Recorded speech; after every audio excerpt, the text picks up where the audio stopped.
Check, check, check.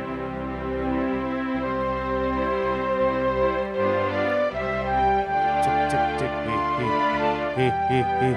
Hello, hey, hey. Hello, hello, hey, hey, hey. Check, check.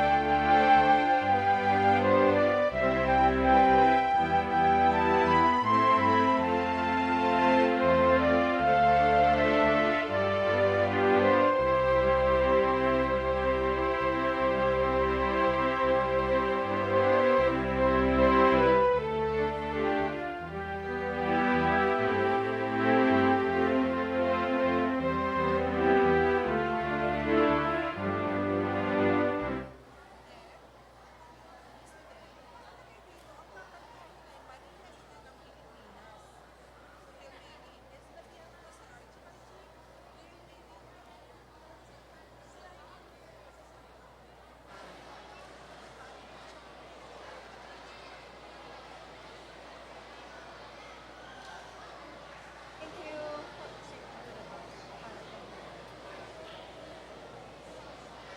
Okay, your number 7. Tapos bukas. Bukas Maniago Sultan. Thank you. Sino bang Sultan?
Good morning, everyone. Okay, my name is Miss Songko. Good morning, everyone.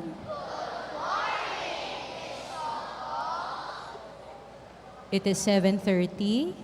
We will begin in 1 minute. Everyone settle down. Prepare your hearts and your minds for the Mass.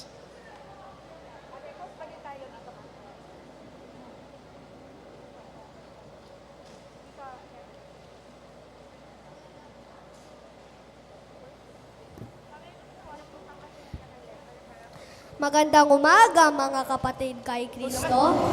Pinagdiriwang natin ngayon ang dakilang kapistahan ng kalinis-linisang paglilihi sa mahal ng Birheng Maria, ang Immaculada Concepcion.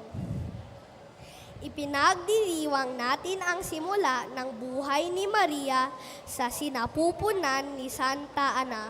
9 buwan bago ang kanyang pagsilang ng 8 ng Setyembre. Pinili at hinanda na siya ng Diyos para maging ina ni Jesus bago pa man siya isilang. Nasa sipuna pa lang siya ng kanyang ina. Dahil wala siyang salangmana, wala ring salangmana si Jesus.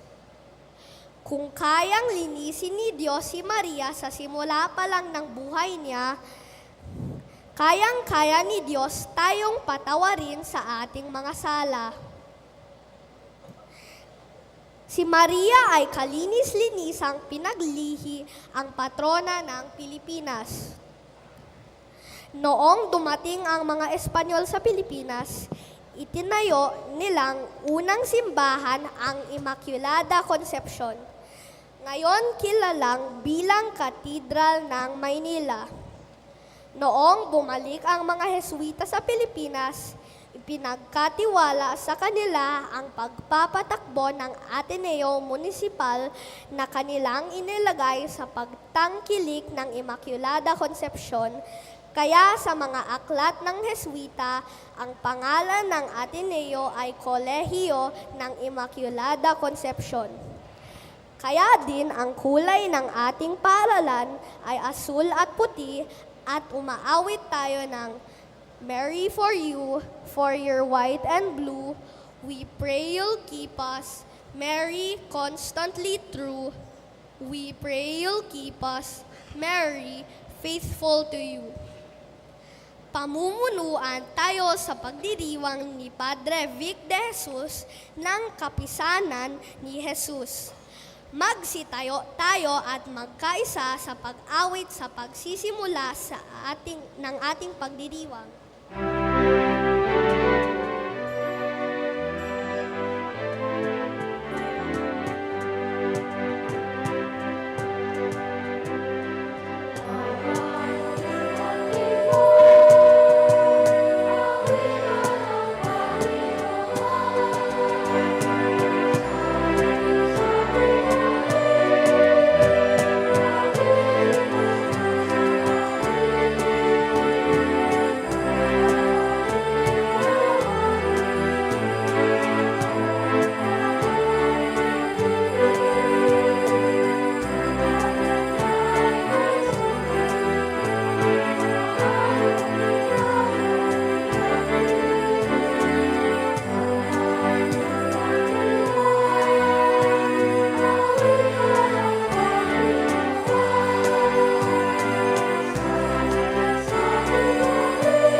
Sa ngalan ng Ama at ng Anak at ng Espiritu Santo, Amen. ang pagpapala ng ating Panginoong Hesukristo at ang pag-ibig ng Diyos Ama at ang pakikipagkaisa ng Espiritu Santo naway sumainyong lahat. At sumainyo rin. Magandang umaga mga kapatid kay Kristo, maligayang pista sa ating lahat. Ipinagdiriwang natin ang dakilang kapistahang ito ng Ateneo, ng ating diocese at ng ating bansa. Ipinagdiriwang natin ang simula ng buhay ng ating Inang Maria nang ipaglihi siya ng walang sala sa sinapupunan ni Santa Ana. Ang paglilihing ito ang pagbubukang liwayway ng ating kaligtasan dahil inihanda si Maria para maging ina ni Jesus na tunay na tao, subalit tunay na Diyos. Ipanalangin natin na maging ina natin lagi si Maria na nagmamahal sa atin at sinasamahan tayo sa ating buhay. Ang tala na gumagabay sa atin sa gitna ng kadiliman, kaguluhan at bagyo. Tulad ni Maria, makita nawa natin ang pagmamahal ng Diyos sa atin mula pa noong nasa sinapupunan tayo ng ating ina. Tulad niya, maging bukas nawa tayo at masunurin sa kalooban ng Diyos at plano niya para sa atin. Kaya ngayon, mga kapatid, aminin natin ang ating mga kasalanan upang tayo maging marapat sa pagdiriwang ng banal na paghahaing nagdudulot ng kapatawaran ng may kapal. Magkakaroon ng saglit na katahimikan.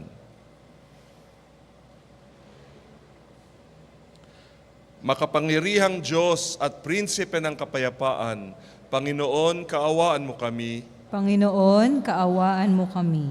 Anak ng Diyos at anak ni Maria, Kristo, kaawaan mo kami. Kristo, kaawaan mo kami. Salitang nagkatawang tao at kaningningan ng Diyos Ama, Panginoon, kaawaan mo kami. Panginoon, kaawaan mo kami.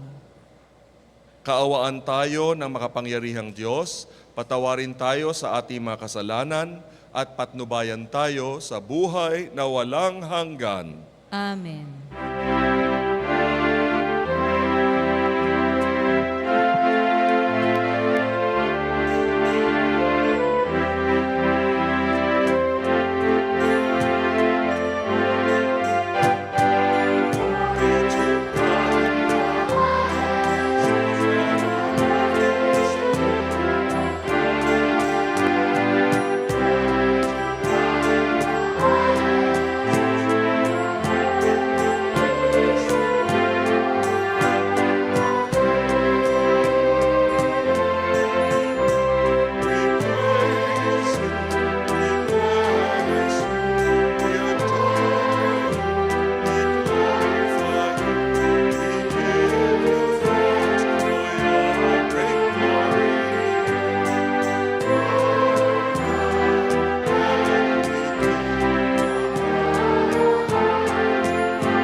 Manalangin tayo.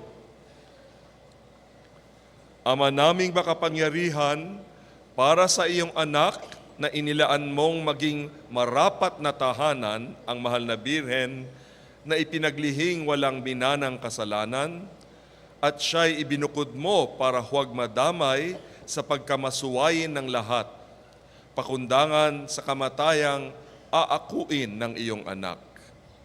Bilang tugon sa pagdalangin ng mahal na Birheng Ina namin, loobin mo kami maging dalisay upang kami maging dapat na makadulog sa iyong harapan. Sa pamamagitan ni Kristo, kasama ng Espiritu Santo, magpasawalang hanggan. Amen. Magsiupo ang lahat. Makinig ng mabuti sa salita ng Diyos.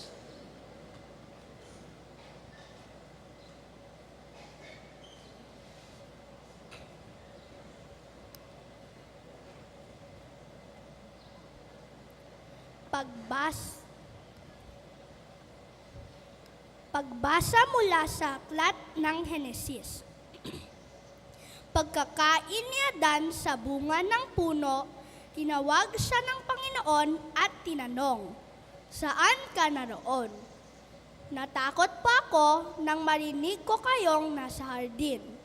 Nagtago pa ako sapagkat ako'y hubad." Tugon ng lalaki, "Sinong may sabi sa iyong hubad ka?" Tanong ng Diyos, "Bakit kumain ka ba ng bungang ipinagbabawal ko? Kasi pinakain po ako ng babaeng ibinigay ninyo sa akin." Tugon ng lalaki, "Bakit mo naman ginawa iyon?" Tanong ng Diyos sa babae, "Mangyari po'y nilinlang ako ng ahas, kaya ako natuksong kumain." Tugon naman niya, "At sinabi ng Panginoon sa ahas, sa iyong ginawa'y may parusang dapat na tanging ikaw lang yaong magdaranas. Ikaw ay gagapang, ang hatol kong gawad at alikabok ang pagkain dapat. Kayo ng babae laging mag-aaway, binhi mo't binhi na'y laging maglalaban. Ito ang dudurok ng ulo mong iyan, at ang sakong niya'y ikaw ang tutuklaw." Eva ang itinawag ni Adan sa kanyang asawa, sapagkat ito ang ina ng sakatauhan. Ang salita ng Diyos. Salamat sa Diyos.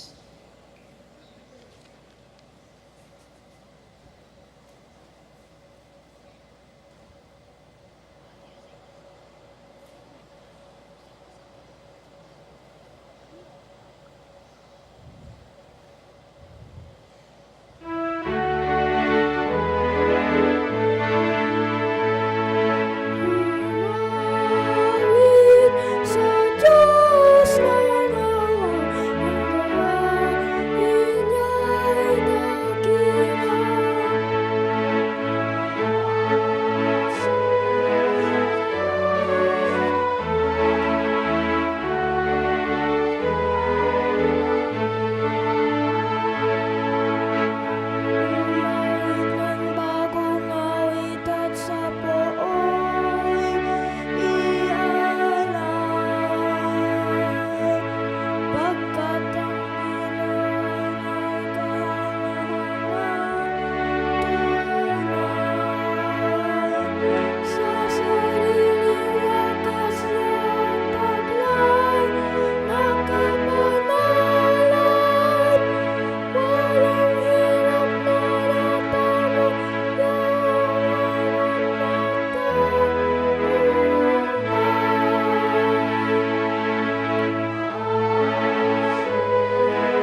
Pagbasa mula sa sulat ni Apostol San Pablo sa mga taga-Efeso. Magpasalamat tayo sa Diyos at Ama ng ating Panginoon, Hesu Kristo. Pinagkalooban niya tayo ng lahat ng pagpapalang espiritual dahil sa ating pagkikipag-isa kay Kristo. At sa ating ngang pagkikipag-isang ito, hinirangnan niya tayo bago pa nilikha ang sanibutan upang maging banal at walang kapintasan sa harapan niya. Dahil sa pag-ibig ng Diyos, tayo'y kanyang itinalaga upang maging mga anak niya sa pamamagitan ni Hesu Kristo. Iyan ang kanyang layunin at kalooban. Purihin natin siya dahil sa kanyang kahangahangang pagkalinga sa atin sa pamamagitan ng kanyang minamahal na anak. At dahil kay Kristo, kami naging bayan ng Diyos na nagsagawa ng lahat ng bagay ayon sa kanyang panukala at kalooban. Nangyari ito nang kami hirangin niya noon pang una kaming mga unang umasa kay Kristo. Sa lalong ikadadakila niya, ang salita ng Diyos. Salamat sa Diyos. Parangalan natin ang Panginoon sa mabuting balita. Magsitayo tayo at umawit ng Alleluia.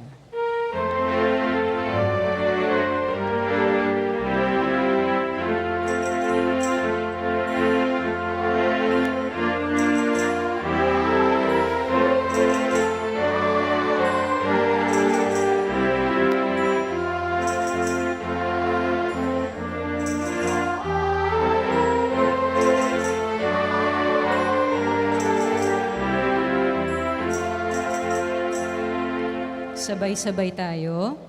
Aba, Ginoong Maria, napupuno ka ng grasya. Diyos ay kapiling mo tuwina.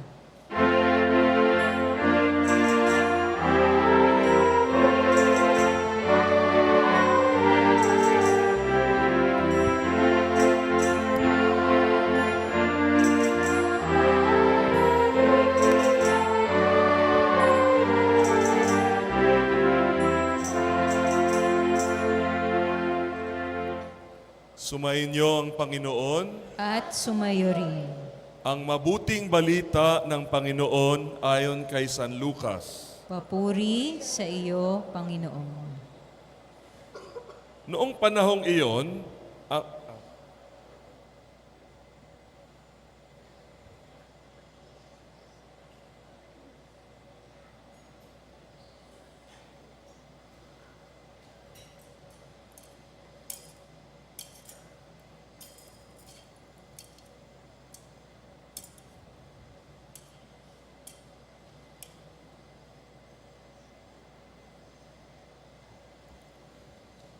Noong panahong iyon, ang Anghel Gabriel ay sinugo ng Diyos sa Nazareth, Galilea, sa isang dalaga na ang pangalan ay Maria.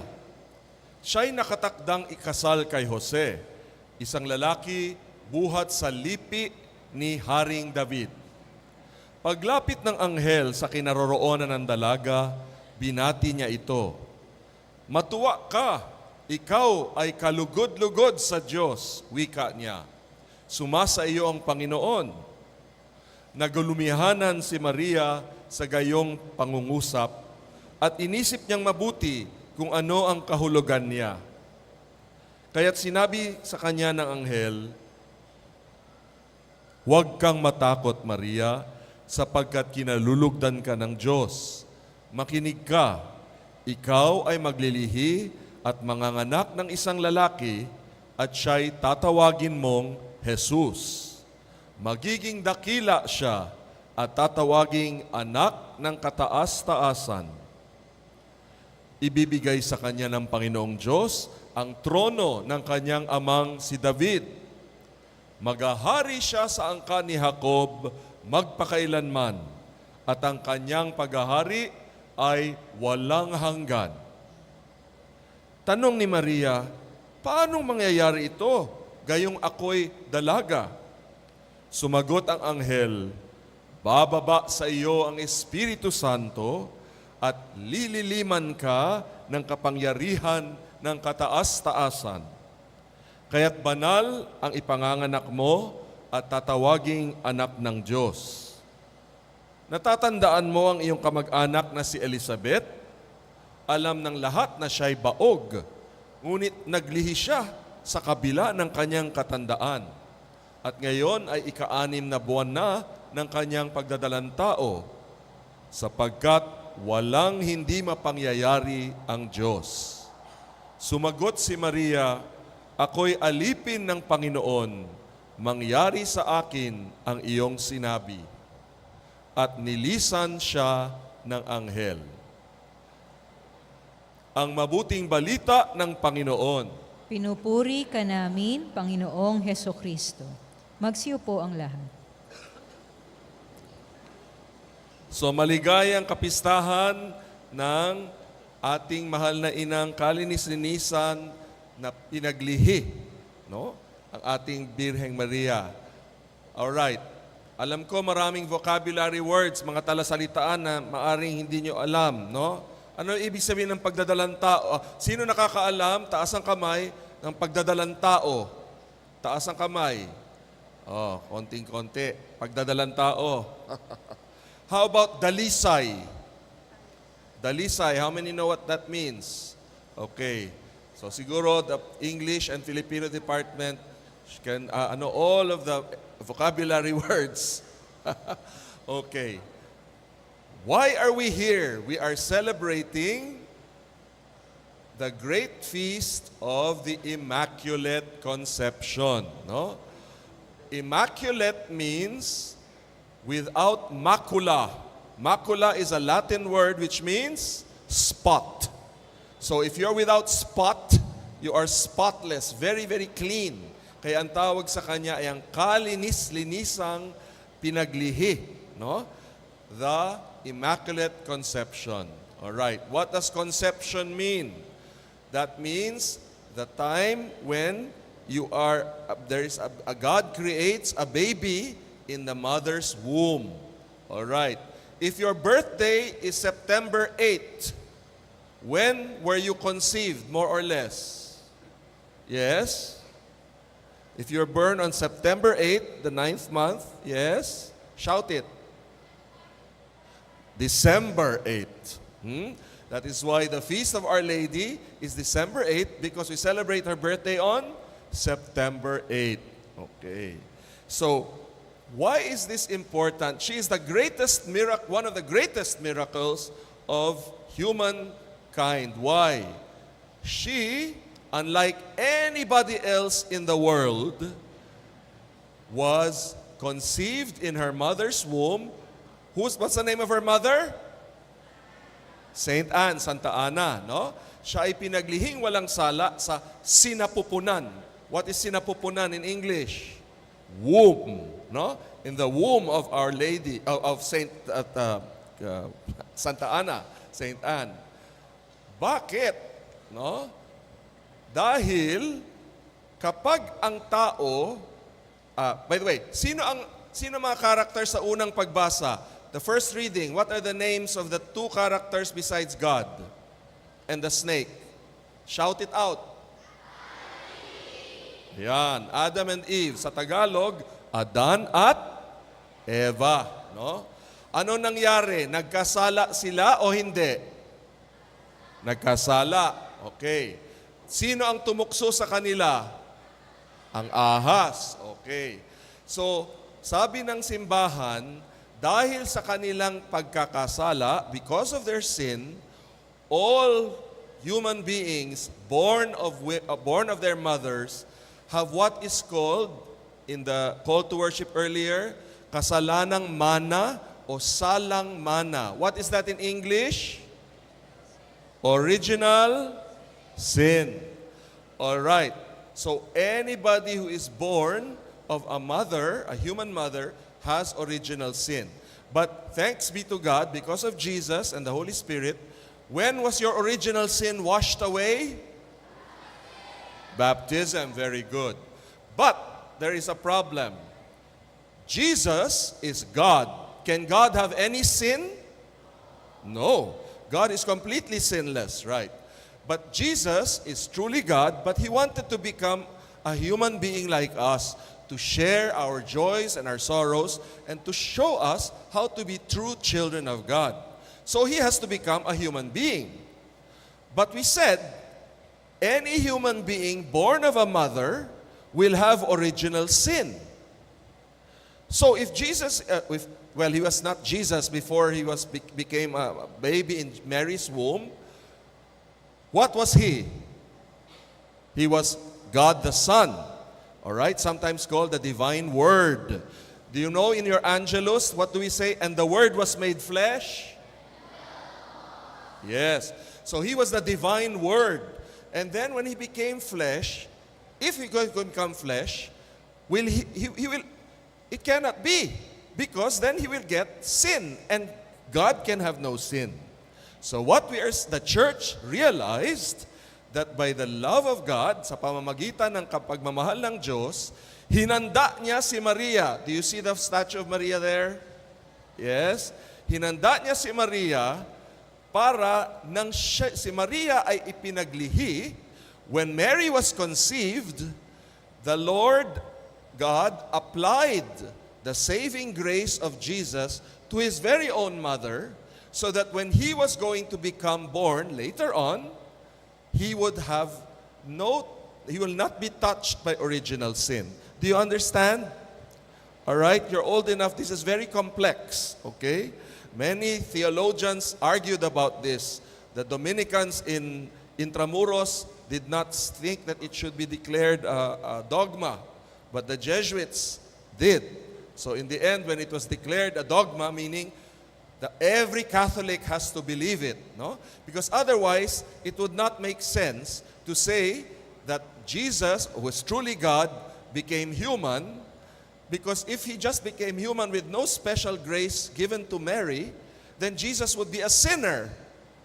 Can Jesus be a sinner? Of course not. God does not sin. And so, we are very grateful because our Savior was given a mother. And that is why in the second reading, which probably you had difficulty understanding, I don't blame you, it says, pinagkalooban tayo ng lahat ng pagpapalang espiritual dahil sa ating pakikipagkaisa kay Kristo. In English, that means, memorize this, we have received every spiritual blessing because of our union with Christ. And if anybody received a super blessing, it is Our Lady. And so Our Lady is very, very, very special. She is the only human being who never sinned by her own but not by her own merits. I repeat, there are only two people in the world who never sinned. Jesus, because He is God, but His own mother never sinned. But does that mean Mary is God? No, she is not. She never sinned because of the grace given to her. Super abundant grace given to her. And that's why the angel said, bukod kang pinagpala. Bukod means you are uniquely blessed. And so, do you love our Virgin, our Mother? I can't hear you. Yes. Do you trust her as your mother more than your earthly mothers? So you should go to her and pray to her and ask her to teach you how not to sin, how to be dalisay, to be pure. All right? That's why you always say, Hail Mary, full of grace, the Lord is with you. Blessed are you among women. That means among all women and among all people, she is the most blessed. But why? So that she can be the mother of Jesus, but also the mother of whom? Mary is the mother of Jesus, but also the mother of whom?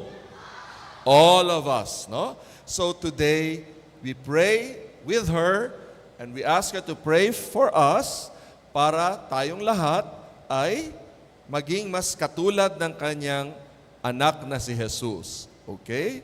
So when you sing in her honor, let us feel very blessed, no? Because the Lord said here, because of the love of God, we have been made children through Christ, the Son of Mary. No? Dahil sa pag-ibig ng Diyos, tinalaga tayo upang maging mga anak ng Diyos sa pamamagitan ni Hesus Kristo. So let us rejoice that we are sons and daughters through Mary's having born Jesus, she was conceived in the womb of Santa Ana.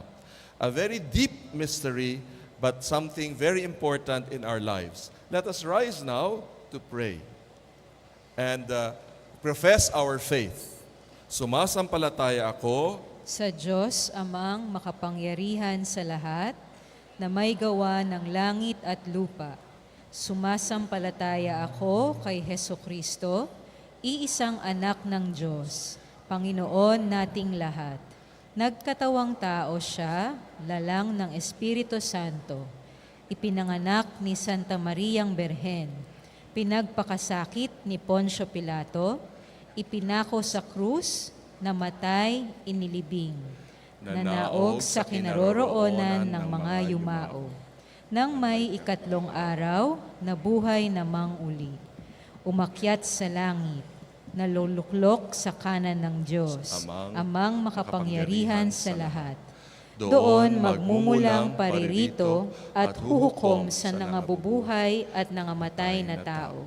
Sumasampalataya naman ako sa Diyos Espiritu Santo, sa banal na simbahang katolika, sa kasamahan ng mga banal, sa kapatawaran ng mga kasalanan, sa pagkabuhay na muli ng nangamatay na tao, at sa buhay na walang hanggan. Amen. Gentlemen, I am very displeased by the fact that you are not reciting the creed. You are just going like this. Please recite the prayer. Let us begin from the line, sumasampalataya naman ako sa Diyos Espiritu Santo. At least that one, all right? Again, sumasampalataya naman ako sa Diyos Espiritu Santo, sa banal na simbahang katolika, sa kasamahan ng mga banal, sa kapatawaran ng mga kasalanan, sa pagkabuhay na muli ng mga namatay na tao, at sa buhay na walang hanggan. Amen. Good. Kasama ni Maria na pinili upang maging ina ni Jesus, itaas natin sa Diyos ang ating panalangin para sa simbahan at sa daigdig. Ipamalas nawa niyang muli, ipakita nawa niyang muli ang mga gawa niyang kahanga-hanga sa ating daigdig at sa ating buhay. Sabihin natin, Panginoon, dinggin mo kami. Panginoon, dinggin mo kami. Ipanalangin natin ang ating inang simbahan, lalo na ang simbahan sa Pilipinas. Nawa, ipaalala sa atin ng pagdiriwang natin ng kalinis-linisang paglilihi kay Maria, na tayong lahat na binyagan ay pinili rin ng Diyos upang makibahagi sa kanyang gawain. Manalangin tayo sa Panginoon. Panginoon, dinggin mo kami. Ipanalangin natin Repeat. Ipanalangin natin ang sambayan ng Pilipino, maisabuhay nawa ng bawat Pilipino ang pagmamahal kay Maria sa kanilang pagtulad sa kanyang kababaang loob at pagsunod sa Diyos. Manalangin tayo sa Panginoon. Panginoon, dinggin mo kami. Ipanalangin natin ang mga biktima ng kahirapan, kalamidad, krimen, karahasan, addiction, terorismo at giyera. Makatanggap nawa sila ng tulong at kalinga sa mga tagasunod ni Kristo upang magkaroon yuli sila ng pag-asa. Manalangin tayo sa Panginoon. Panginoon, dinggin mo kami.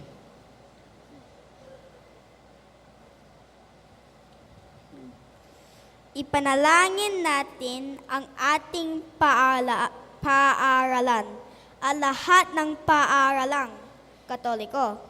Tulungan nawa ni Maria. Luklukan ng karunungan ang bawat guro at mag-aaral sa gawain ng edukasyon at paghuhubog at gabayan nawa tayo ng mahal na Birhen sa kanyang anak na si Jesus. Manalangin tayo sa Panginoon. Panginoon, dinggin mo kami. Ipanalangin natin ang ating pamayanan. Nawa ang bawat Atenista ay pinagdiwang ang puti at bughaw ni Mariang kalinis-linisan, mamuhay ayon sa kalooban ng Diyos, at dalhin ang Panginoon sa bawat salita at gawa. Manalangin tayo sa Panginoon. Panginoon, dinggin mo kami. Mahalin nawa ng bawat Atenista at bawat Pilipina ang mahal na Birheng Maria na ipinagkaloob sa atin ni Jesus para maging ating ina. Madama nawa ng bawat isa ang pagtangkilik ni Maria sa tuwina at makikilala nawa natin ang kahalagan ng ating mga ina at bawat babae. Manalangin tayo sa Panginoon. Panginoon, dinggin mo kami.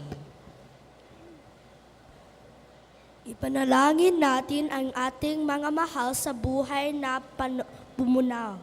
Silang pinili ng Diyos para sa langit ay may linis nawa tulon ni Maria at makasapit sa kanyang kaharian. Manalangin tayo sa Panginoon. Panginoon, dinggin mo kami. Itaas natin ngayon sa Diyos ang ating mga panalangin para sa ating pamilya, pamayanan, mga kaibigan at kapwa. Ipanalangin natin matagumpay ang ating mga kuya sa ika-6 na baitang na kukuha ng pagsusulit para makapasok sa junior high school. Manalangin tayo sa Panginoon. Panginoon, dinggin mo kami. Para sa mas maraming bokasyon sa pagpapari at sa buhay relihiyoso, manalangin tayo sa Panginoon. Panginoon, dinggin mo kami. Ama naming mapagpala, ipinagkaloob mo sa amin si Jesus bilang kapatid at ipinagkaloob niya sa amin si Maria upang maging aming ina. Sa pamamagitan ng panalangin ng Mahal na Birhen, dinggin mo po ang aming panalangin at panatilihin mo kaming tapat sa iyong kalooban. Sa pamamagitan niya, kasama ng Espiritu Santo, magpasawalang hanggan. Amen. Magsiupo ang lahat.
Magsitayo ang lahat.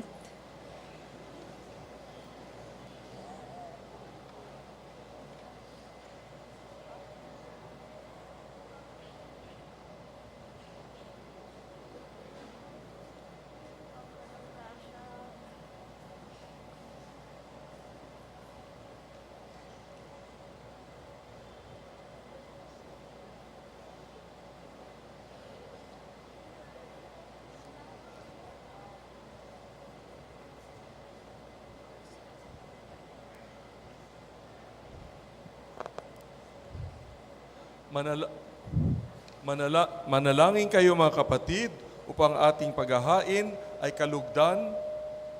kalugdan ng Diyos Amang makapangyarihan. Tanggapin nawa ng Panginoon itong paghahain sa iyong mga kamay, sa kapurihan niya at karangalan, sa ating kapakinabangan at sa buong sambayanan niyang banal. Ama naming lumikha, ang handog na nagliligtas ay aming inihahain sa iyong dambana ngayong dakilang kapistahan ng kalinis-linisang paglilihi sa mahal na Birhen. Tanggapin mo ito at ipagkaloob mo pakundangan sa kanyang kahilingan na katulad ng pagkasagip mo sa kanya sa pagkakasangkot sa pagsuway ng tanan, kami mga sumasampalataya sa iyong kaloob sa kanya ay mahango sa lahat ng kasalanan. Iniluluhog namin ito sa pamamagitan ni Hesukristo kasama ng Espiritu Santo magpasawalang hanggan. Amen. Sumainyo ang Panginoon, At sumayo rin. itaas sa Diyos ang inyong puso at diwa. Itinaas na namin sa Panginoon. Pasalamatan natin ang Panginoong ating Diyos. Marapat na siya ay pasalamatan. Ama naming makapangyarihan, tunay nga marapat na ikay aming pasalamatan. Hindi mo itinulot masangkot sa dating pagsuway ang mahal na Birheng kabanal-banalan na iyong lubos na kinalulugdan upang sa anak mo siya ang magluwal. Sa kanya'y mababanaag ang sambayanang kabiyak na dalisay at walang bahid kataksilan. Laang magbigay ng puspos kalinisan sa mga nananabik sa anak mong mahal, na korderong nag-aalis sa aming kasalanan. Ang mahal na Birhen nga ay iyong inilaang maging katuwang at huwaran ng katapatan. Kaya kaisa namang anghel na nagsisiawit ng papuri sa iyo ng walang humpay sa kalangitan, kami nagbubunyi sa iyong kadakilaan.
Ama naming banal, ikaw ang bukal ng tanang kabanalan, kaya't sa pamamagitan ng iyong Espiritu, gawin mong banal ang mga kaloob na ito upang para sa amin ay maging katawan at dugo ng aming Panginoong Hesukristo.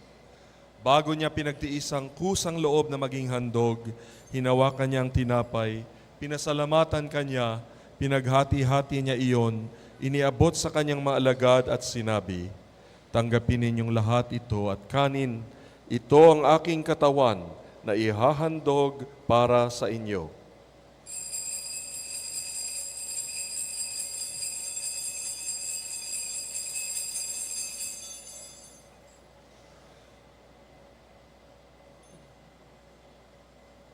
Gayon din naman nung matapos ang hapunan, hinawakan niya ang kalis, muli kanyang pinasalamatan, Iniabot niya ang kalis sa kanyang mga alagad at sinabi, "Tanggapin ninyong lahat ito at inumin. Ito ang kalis ng aking dugo, ng bago at walang hanggang tipan. Ang aking dugo na ibubuhos para sa inyo at para sa lahat sa ikapagpapatawad ng mga kasalanan. Gawin ninyo ito sa pag-alaala sa akin."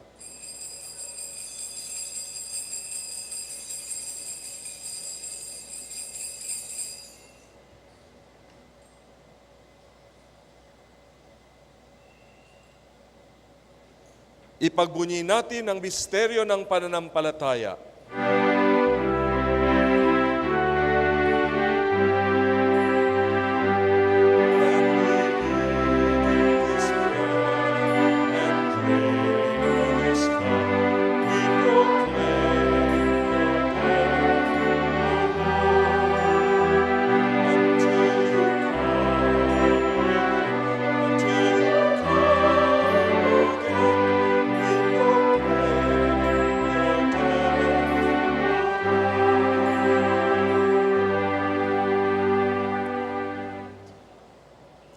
Ama, ginagawa namin ngayon ang pag-alala sa pagkamatay at muling pagkabuhay ng iyong anak. Kaya't iniaalay namin sa iyo ang tinapay na nagbibigay buhay at ang kalis na nagkakaloob ng kaligtasan. Kami nagpapasalamat dahil kami iyong minarapat na tumayo sa harap mo para maglingkod sa iyo. Isinasamo namin kaming magsasalo-salo sa katawan at dugo ni Kristo ay mabuklod sa pagkakaisa sa pamamagitan ng Espiritu Santo. Ama, lingapin mo ang iyong simbahang laganap sa buong daigdig. Puspusin mo kami sa pag-ibig, kaisa ni Francisco na aming Papa at ni Elias na aming Obispo at ng Tanang Kaparian kasama ang mga diakono. Alalahanin mo rin ang mga kapatid naming nahimlay nang may pag-asang sila'y muling mabubuhay, gayon din ang lahat ng mga pumanaw. Kaawaan mo sila at patuloyin sa iyong kaliwanagan. Kaawaan mo at pagindapatin kaming lahat na makasalo sa iyong buhay na walang wakas. Kaisa ng mahal na Birheng Maria na kalinis-linisang ina ng Diyos, kaisa ng kabiyak ng puso niyang si San Jose, kaisa ng mga apostol, ng mga banal ng kapisanan ni Jesus at ng lahat ng mga banal na namuhay dito sa daigdig ng kalugod-lugod sa iyo. Maipagdiwang nawa namin ang pagpupuri sa ikararangal mo sa pamamagitan ng iyong anak na aming Panginoong Hesu Kristo. Sa pamamagitan ni Kristo, kasama niya at sa Kanya, ang lahat ng parangal at papuri ay sa iyo, Diyos Amang makapangyarihan, kasama ng Espiritu Santo, magpasawalang hanggan.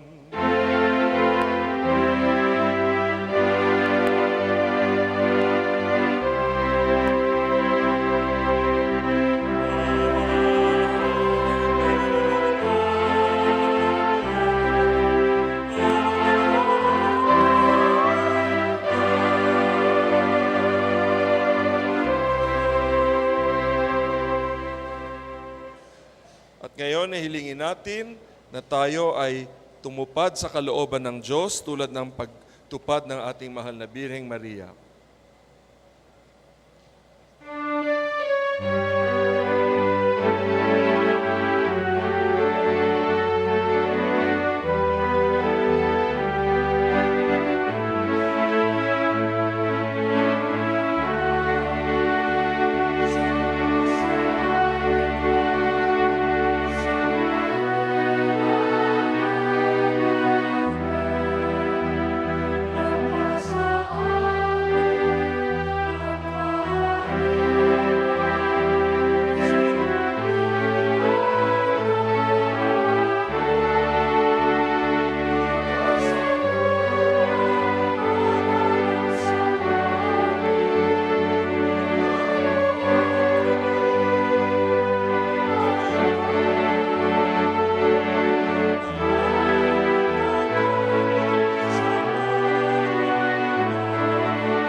Hinihiling namin kami iadya sa lahat ng masama, pagkalooban ng kapayapaan araw-araw, iligtas sa kasalanan at ilayo sa lahat ng kapahamakan, samantalang aming pinananabikan ang dakilang araw ng pagpapahayag ng tagapagligtas naming si Hesu Kristo.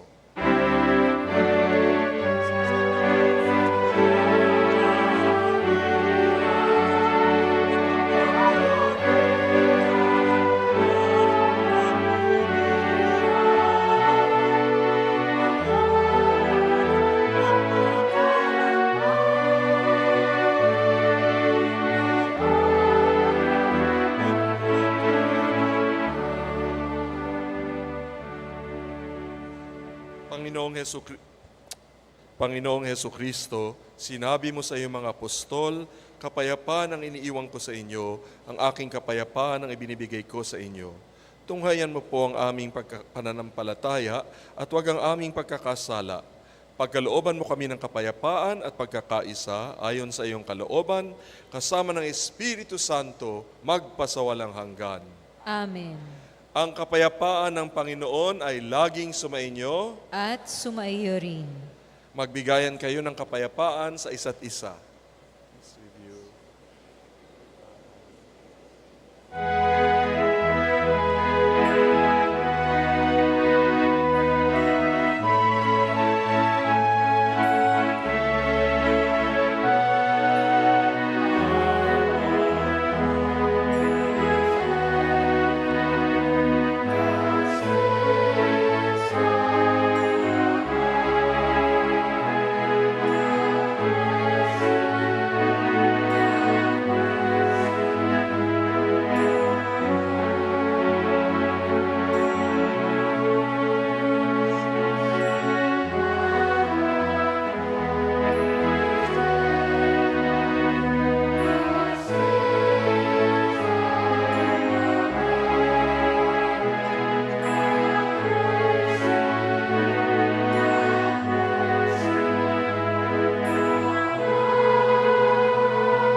Behold, the Lamb of God who takes away the sins of the world, Jesus, the Son of God and the Son of Mary. Blessed are those called to the supper of the Lamb.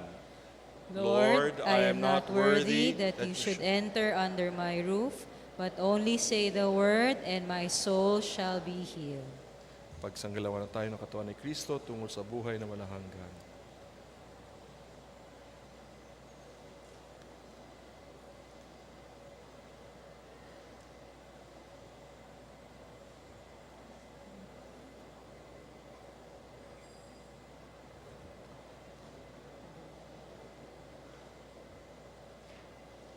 Magsiyo po ang lahat.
In the silence of our hearts, let's be keenly aware of Jesus, whose flesh we have received through the Holy Virgin Mary by the grace of the Holy Spirit. Let us be full of wonder and gratitude that Jesus is present in our very bodies because He wants to be united with us very closely.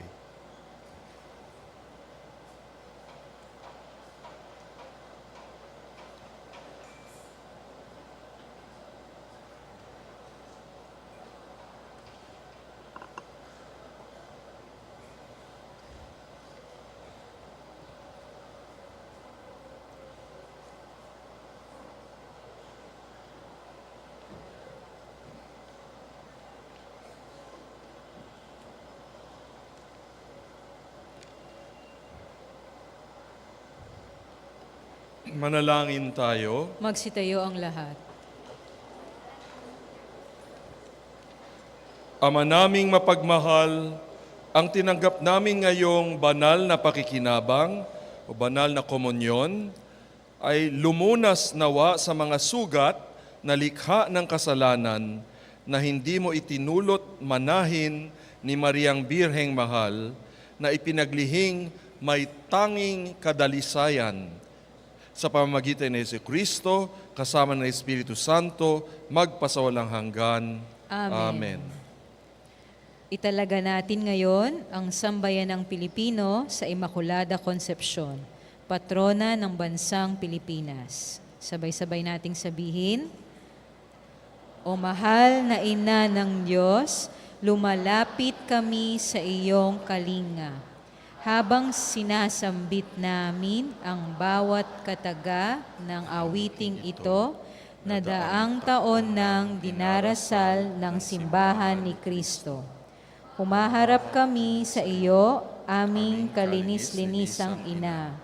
Kami na bumubuo ng katawan ni Kristo sa bayang ito, ay naghahayag ng salitang ito, ng aming pagtatalaga at paghahabilin kung saan napapaloob, una sa lahat, ang pag-asa at agam-agam ng sambayanang Pilipino sa kasalukuyan.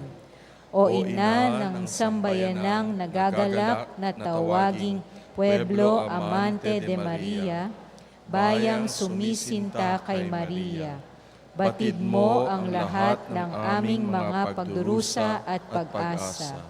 Natatanto mo bilang ina ang mga tunggalian sa pagitan ng kabutihan at kasamaan, ng liwanag at kadiliman, na ngayon ay hinaharap ng daigdig.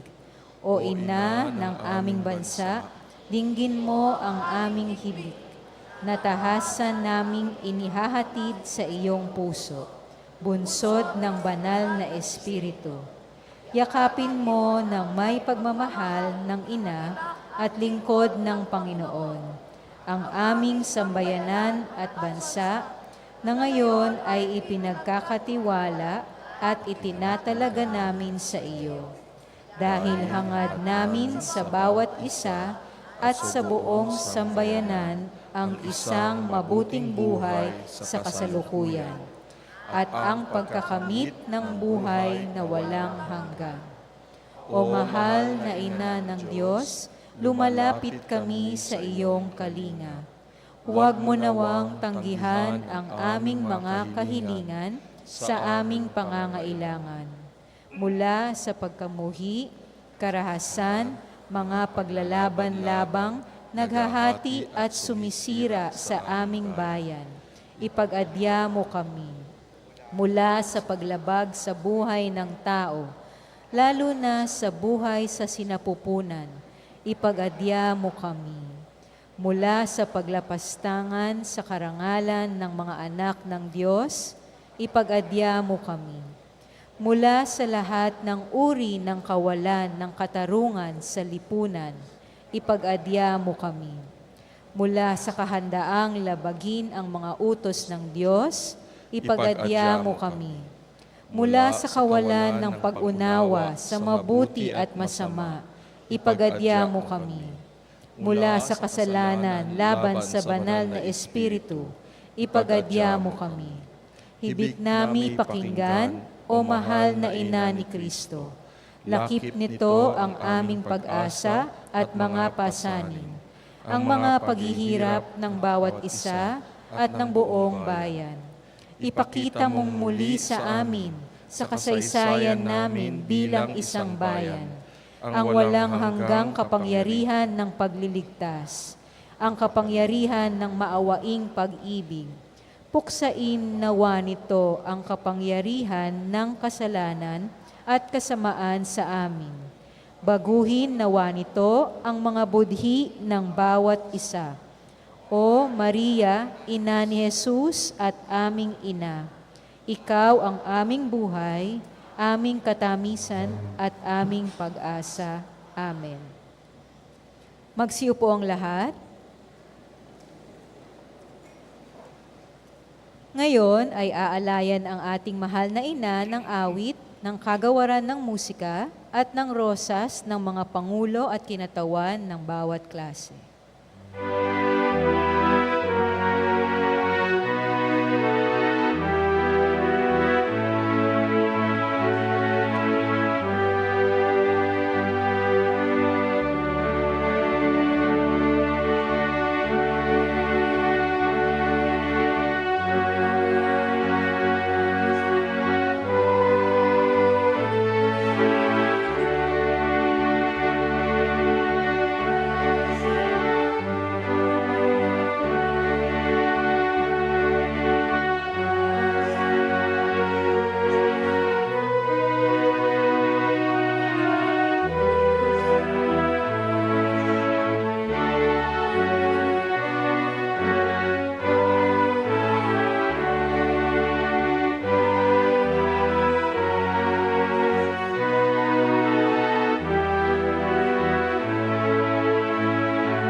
And now I would just like to ask all the grade 6 students to rise for a special prayer. Isang special na panalangin para sa inyong pagkuha ng exam o pagsusulit bukas. O makapangyarihang Diyos at Ama ng aming Panginoong Hesukristo, kung hindi mo kalooban, hindi magaganap ang anuman. At kalooban mo ang aming ikabubuti. Tunghayan mo po ang mga mag-aaral na ito na daraan sa mahalagang pagsusulit. Bigyan mo po sila ng dunong, kakayahan at lakas ng loob para harapin ang kanilang pagsubok. Sa iyong maaasahang tulong at gabay, mapagtagumpayan nawa nila ang pagsusulit na ito at bawat pagsubok sa buhay. Madama nawa nila ang pagmamahal at suporta ng kanilang mga magulang, mag-anak, mga guro at mga kaibigan. Hinihiling namin ito sa pamamagitan ni Yesu Kristo sa pakikipagkaisa ng Espiritu Santo magpasawalang hanggan. Amen. Upo po tayo sandali. Ngayon po, inaanyayahan natin ang ating punong guro na si Ginoong Jervy M. Robles para sa kanyang mensahe at pasasalamat.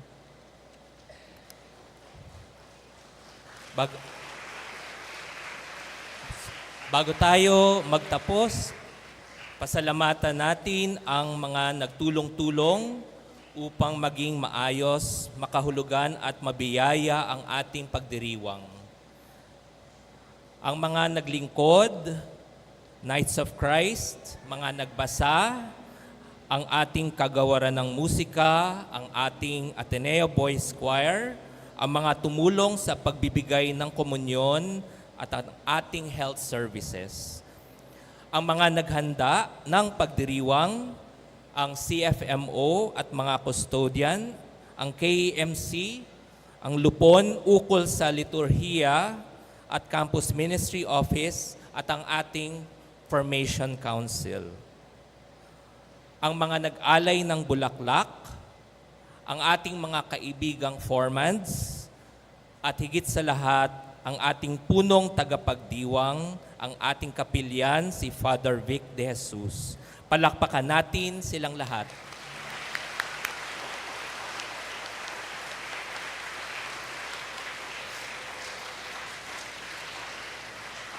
So, yesterday, when I was thinking of what to share this morning to this very small, intimate group,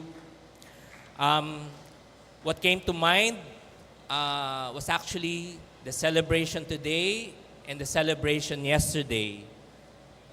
Today, we come together to commemorate and celebrate once more the Feast of the Immaculate Conception. But yesterday, you also celebrated the Feast of Our Lady of Guadalupe. And I find it actually interesting that these two feasts follow each other in the calendar or in the liturgical calendar every year, one after the other. The first is about a miraculous beginning. We honor Saint Anne, who was with child, Mary, who we know was conceived without original sin, as explained by Father Vic. The second feast celebrates Mary herself. It was her turn to be with child. The image of Our Lady of Guadalupe was actually carrying Jesus in her womb. So now what do we see? What is the relevance for me about these two feasts? For me, both remind us that in the most crucial moments in our lives, in the journeys that we take, they often begin with a simple, humble yes to something greater, a greater power. Both events could only happen through God's power and grace. And I think these life-changing moments, they were moments that Saint Anne and Mary likely didn't fully understand at the time. As was explained by Father Vic, mahirap intindihin, di ba? For Saint Anne, probably she was asking, Lord, why did you choose me to become a mother at this time after not having one for years?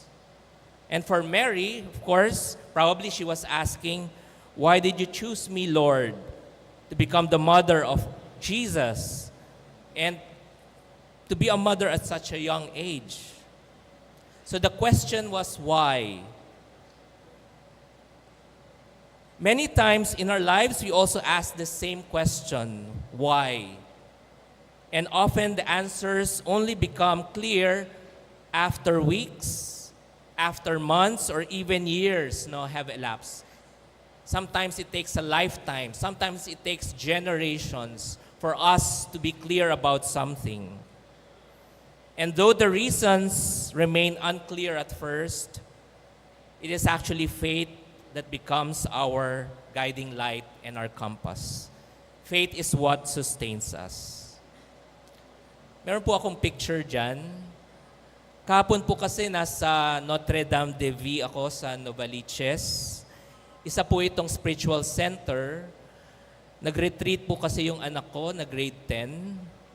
Sa lobby po ng retreat house, merong wooden installation ng mapa ng Pilipinas. And then I was asking my wife to take a picture of me. I was pointing at that spot.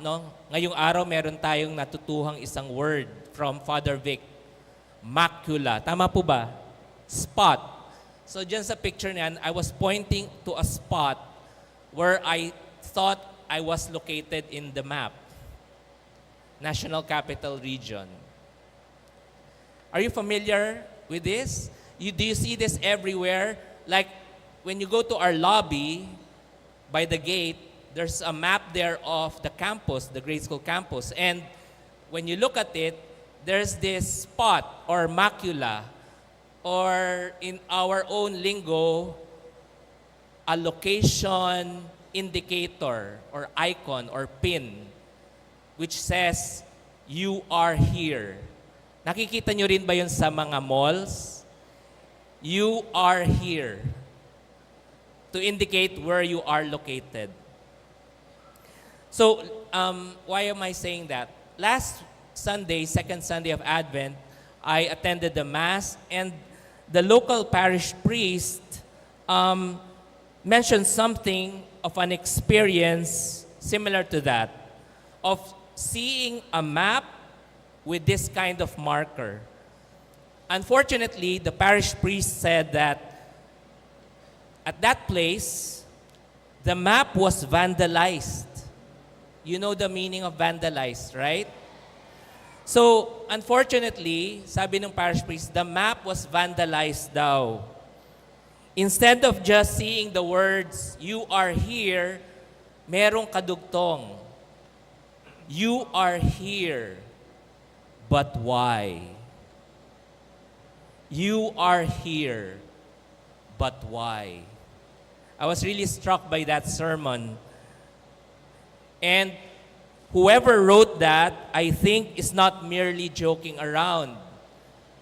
He's actually probably inviting us to reflect, especially on those important moments in our lives which are life-changing. You are here, but why? Why did God place you here? Tomorrow or on Sunday, our grade 6 students will sort of be at a crossroads. They will also be asking probably the same question. They will be taking a high-stakes exam which may spell the difference between staying or moving on. We wish them well, really. And we send all of you our prayers. Palakpakan po natin sila ngayon pa man.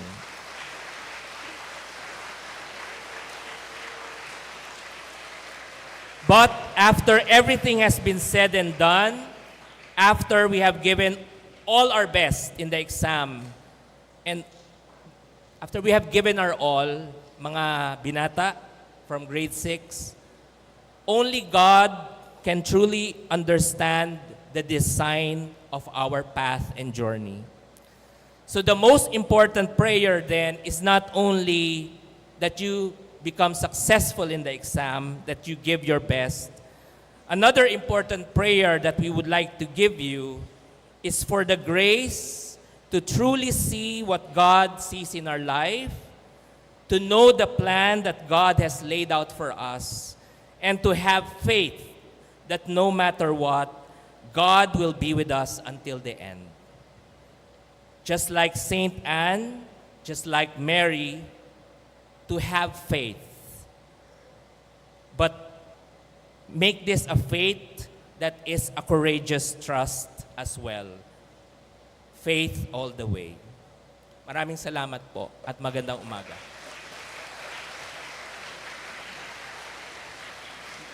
Please remain seated just for a moment.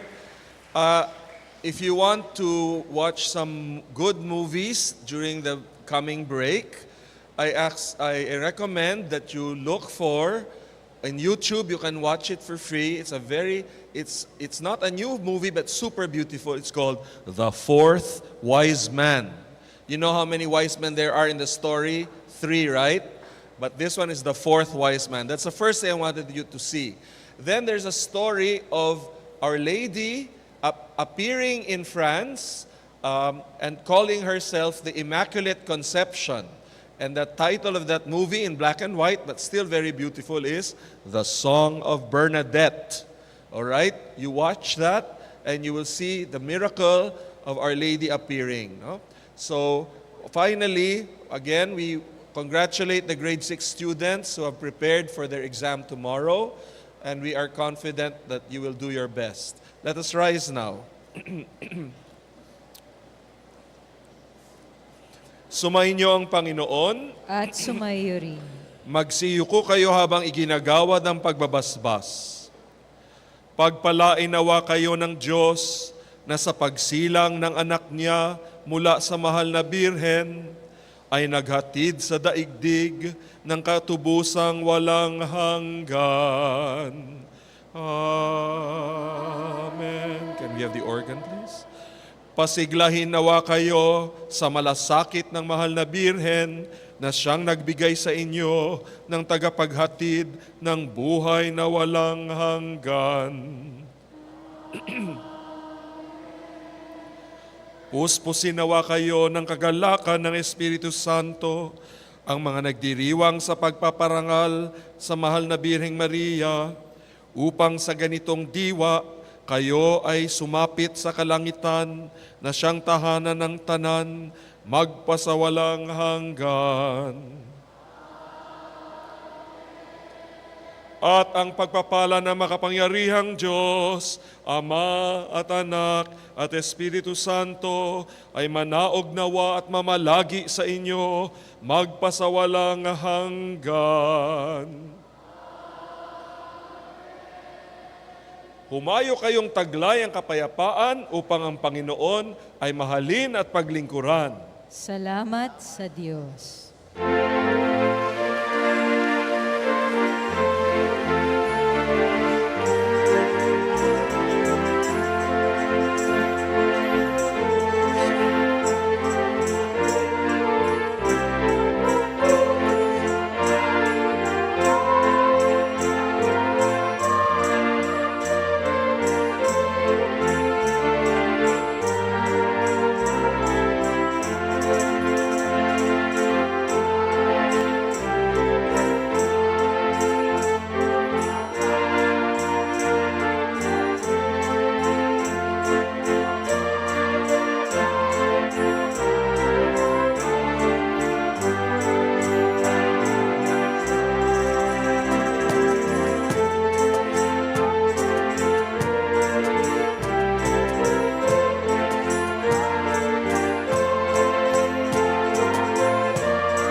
Okay, grade 4 and grade 6, gentlemen, attention. I want you to quietly look at your seat. If there is a section label, please remove it quietly. If your seat has a section label, your section name, remove it quietly and carefully.